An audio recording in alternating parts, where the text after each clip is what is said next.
चंदू और नंदू मिठाई वाला ये दोनों भाई थे।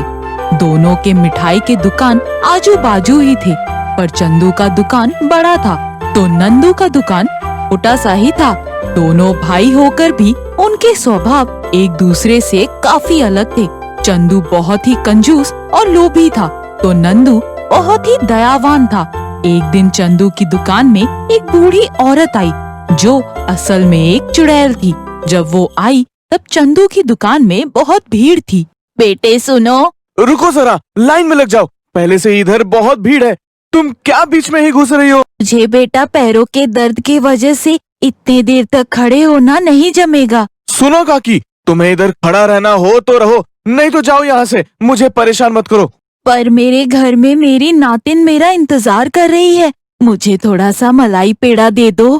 क्या खिचकिच है इस बुढ़िया की? बोलो कितना मलाई पेड़ा चाहिए? मुझे 100 ग्राम चाहिए। इतना सा कौन लेता है? पर मुझे उतना ही चाहिए। रुको देता हूँ। चंदू उस बुढ़िया औरत को 100 ग्राम से भी कम वो मलाई पेड़ा देता है। ये क्या, ये इतना सा ही? ये तो 100 ग्राम से भी कम लग रहा है। अभी 100 ग्राम मांगा तो उतना ही मिलेगा ना, थोड़ी 1 किलो दूंगा। ठीक है बेटा, पर पैसे कितने हुए? 100 ग्राम के 150 रुपए हुए। क्या इतने? मेरे पास तो अभी 145 रुपए ही है। तो 5 रुपए कौन देगा? पूरे पैसे लेके आओ और फिर ये मलाई पेड़ा लेकर जाना। चंदू ने उस बूढ़ी औरत हाथ से मलाई पेड़ा की थैली छीन कर ली और उसे पूरे पैसे हो तभी आना ऐसा कहकर उसे वहाँ से निकाल दिया। वो निराश होकर उधर से निकल ही रही थी, तब ये सब देख रहे नंदू ने उसे रोका। माँ जी क्या हुआ, आपको मलाई पेड़ा चाहिए था क्या? हाँ बेटा, मैंने मेरी नातिन को कहा था कि आज मैं उसके लिए मलाई पेड़ा लेकर आऊंगी, पर अभी थोड़े पैसे कम पड़ रहे हैं।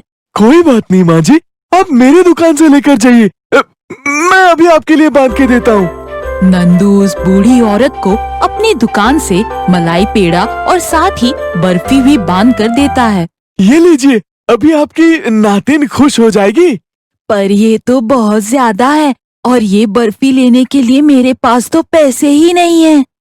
नहीं नहीं, इसके कुछ पैसे नहीं है, ये मेरी तरफ से आपके और आपके नातिन के लिए। खाइए और फिर से आइए दुकान पर। बेटा तुम बहुत अच्छे हो, मेरे पास उतने पैसे तो नहीं है, पर ये पत्थर अपने तिजोरी में रख लेना, किसी को भी देना मत। ठीक है माँ जी। नंदू वो पत्थर लेकर अपने तिजोरी में रख देता है। दूसरे ही दिन जब वो तिजोरी देखता है तब वो बहुत सारे मूल्यवान चीजों से भरी दिखाई देती है। वो और उसकी पत्नी रितु चौंक जाते हैं। ये क्या, ये कहाँ से आया? ये सब उस पत्थर के वजह से तो नहीं? मुझे भी यही लग रहा है। पत्थर के वजह से धीरे धीरे नंदू अमीर होने लगा और फिर भी उसने अपना स्वभाव कभी नहीं छोड़ा। उसे देखकर एक दिन चंदू की पत्नी मीतू चंदू को सुनाने लगी। क्यों जी, आप इतना कंजूसी करते हो, लोगों को फंसाते हो, फिर भी हमारी परिस्थितियों में कुछ भी बदलाव नहीं आ रहे। अभी तो आपका वो भाई भी हमसे अमीर हो गया है, उसे जाकर पूछो इतने पैसे कहाँ से आ रहे हैं उसके पास। हाँ हाँ सुनाओ मत, जा रहा हूँ उसके पास। एक दिन चंदू के दुकान पर एक छोटी लड़की आती है। अंकल अंकल, मुझे वो जलेबी दो ना। पहले पैसे दो। ये लो अंकल, 50 रुपए। जलेबी 50 रुपए में तेरे पापा ने रखी है? इधर 60 रुपए की जलेबी बिकती है। पर मेरे पास तो इतने ही है। तो बाकी के पैसे लेकर आओ, फिर मैं तुम्हें जलेबी देता हूँ। ठीक है, तो मैं आपको ये मेरा पत्थर देती हूँ, बहुत खास है। क्या पत्थर? हाँ, ये देखो, बहुत प्यारा है ना?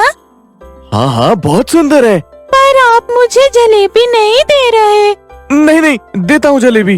घर के लोभ में चंदू उस लड़की को अपनी दुकान से बहुत सी जलेबी कंजूसी ना करके दे देता है और उससे वो पत्थर लेके तिजोरी में रखकर दूसरे दिन का इंतजार करता है।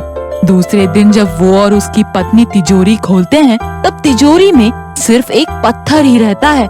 चंदू अपने सर पर हाथ रखकर उधर ही बैठ जाता है। उसके लोभ के कारण आज उसका बहुत नुकसान हुआ रहता है।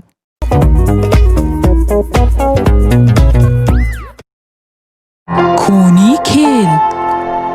आर्यन, राज और कृति अच्छे फ्रेंड्स हैं और अपने कॉलेज में बहुत पॉपुलर हैं। तन्मय भी सेम कॉलेज में पढ़ता है। आर्यन तन्मय को हमेशा उसके छोटे शहर के होने के वजह से उसे टीज करता है। तीनों कॉलेज की कैंटीन में बैठे होते हैं, तभी तन्मय आता है। अरे वो देखो, आ गया स्मॉल टाउन बॉय। ओए गोचू। तन्मय उन लोगों की बात बिना सुने आगे बढ़ जाता है। ओए चूजे, सुनाई नहीं दे रहा है? तुझे ही बुला रहे हैं। तन्मय रुकता है। आर्यन उसके पास जाता है और तन्मय का ड्रिंक उठाकर पी लेता है। देखो, ये सब गलत है। क्या करेगा, पापा को बोल देगा, यहाँ सिर्फ हमारी चलती है। तन्मय आर्यन के फेस पर पानी फेंक देता है और वहाँ से भाग जाता है। आर्यन गुस्से से लाल हो रहा है। इस चूजे का कुछ करना पड़ेगा, बहुत उछलने लगा है। राज और आर्यन तन्मय का पीछा कर रहे हैं। तन्मय वॉशरूम जाता है। राज और आर्यन बाहर ही खड़े होते हैं। जैसे ही तन्मय वॉशरूम से निकलता है, आर्यन उसके फेस पर कपड़ा डाल देता है और तन्मय बेहोश हो जाता है। दोनों उसे उठाकर बाहर ले आते हैं। कृति गाड़ी लेकर रेडी होती है। तन्मय को गाड़ी में डालकर राज और आर्यन भी गाड़ी में बैठ जाते हैं। इस चूजे को तो ले आए हम लोग, लेकिन लेकर कहाँ जाएंगे? बस मैं जैसे बोलता हूँ तुम चलती जाओ। गाड़ी एक कब्रिस्तान के बाहर रुकती है। इसको यही किसी कब्र पर छोड़ देंगे। होश आएगा तो बेचारे की सुसु निकल जाएगी।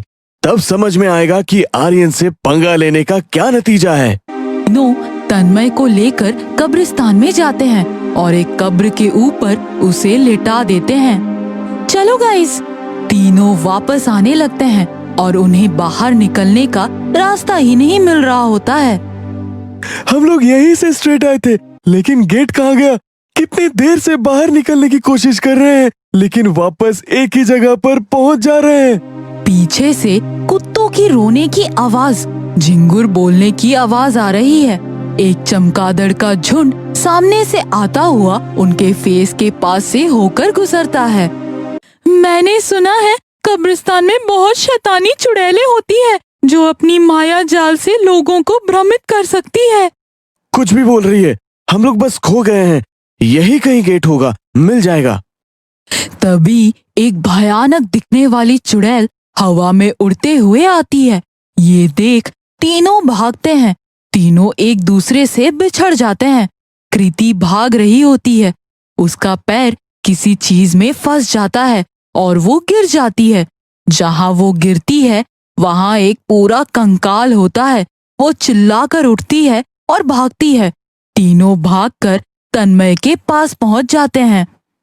तन्मय को भी उठाना होगा, बात सिर्फ डराने की हुई थी, यहाँ इसकी जान को खतरा है। पहले अपनी जान की सोचो। वो चुड़ैल सामने से आ रही होती है। कृति तन्मय को उठाने की कोशिश करती है। राज और आर्यन वहाँ से भागते हैं। चुड़ैल को नजदीक आता देख के कृति भी भागती है और एक पेड़ के पीछे छुपकर देखती है और वो चुड़ैल गायब हो जाती है।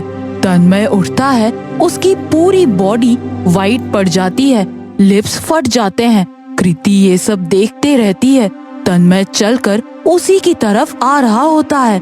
कृति अपने मुंह पर हाथ रखकर खड़ी होती है। तन्मय उसके आगे निकल जाता है। कृति डरते हुए सांस लेती है और तन्मय रुककर घूम जाता है और कृति को देख लेता है और उसकी तरफ बढ़ता है। तन्मय अपना गर्दन चारों तरफ घुमा रहा है। तन्मय, माफ कर दो हमें, प्लीज जाने दो, बोलते हुए बैक स्टेप लेती है। राज और आर्यन दीवार पर चढ़कर भागने की कोशिश कर रहे होते हैं। तभी उनका पैर कोई पकड़ता है। दोनों नीचे देखते हैं, एक चुड़ैल ने उनका पैर पकड़ा हुआ होता है और वो उनको मारने के लिए झपट्टा लगाती है। दोनों झटके से जमीन पर कूदकर भागने लगते हैं। कृति तन्मय से बचते हुए भाग रही होती है और वो राज और आर्यन के पास पहुंचती है। सभी एक दूसरे को देखते हैं। वो लोग बीच में फंस जाते हैं। चारों तरफ से चुड़ैल उन लोगों को घेर लेती है। हमें जाने दो, दोबारा कभी हम यहाँ वापस नहीं आएंगे। सारे भूत उन लोगों के करीब आ रहे होते हैं। अचानक से सब शांत हो जाता है। सारे कुत्तों का रोना बंद कर देता है। झिंगूर की आवाज भी बंद हो जाती है।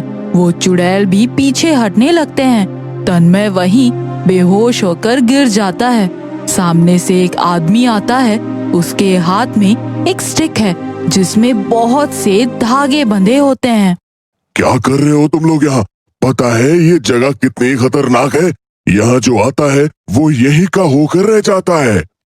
हम लोग बहुत देर से यहाँ से निकलने का कोशिश कर रहे हैं, लेकिन हमें रास्ता नहीं मिल रहा है और हम गोल गोल घूम रहे हैं। प्लीज हमें यहाँ से बाहर निकालने में मदद कीजिए। मैं यहाँ का केयर टेकर हूँ। यहाँ रात को किसी को आने की इजाजत नहीं है। हम लोग यहाँ कभी वापस नहीं आएंगे। केयर टेकर तन्मय के पास बैठता है। उसके आंख पर हाथ रखता है और कुछ बोलता है। तन्मय को होश आ जाता है। सब मेरे इस डंडे को पकड़ लो और एक साथ चलो।